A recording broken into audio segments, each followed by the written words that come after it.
നമസ്കാരം.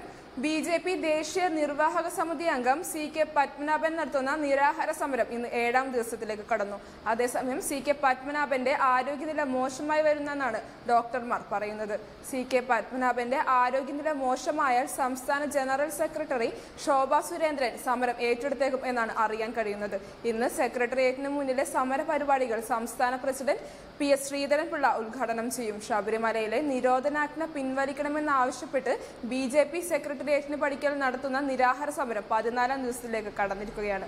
ആദ്യം സമരം ആരംഭിച്ച എൻ രാധാകൃഷ്ണന്റെ നില മോശമായതിനെ തുടർന്നാണ് സി.കെ. പത്മനാഭൻ സമരം ഏറ്റെടുത്തത്. ഡിസംബർ 3-നാണ് സമരം ആരംഭിച്ചത്. അതേസമയം ശബരിമല സമരം നീട്ടിക്കൊണ്ടുപോകുന്നതിൽ ബി.ജെ.പിയിൽ ഭിന്നാഭിപ്രായങ്ങളാണ്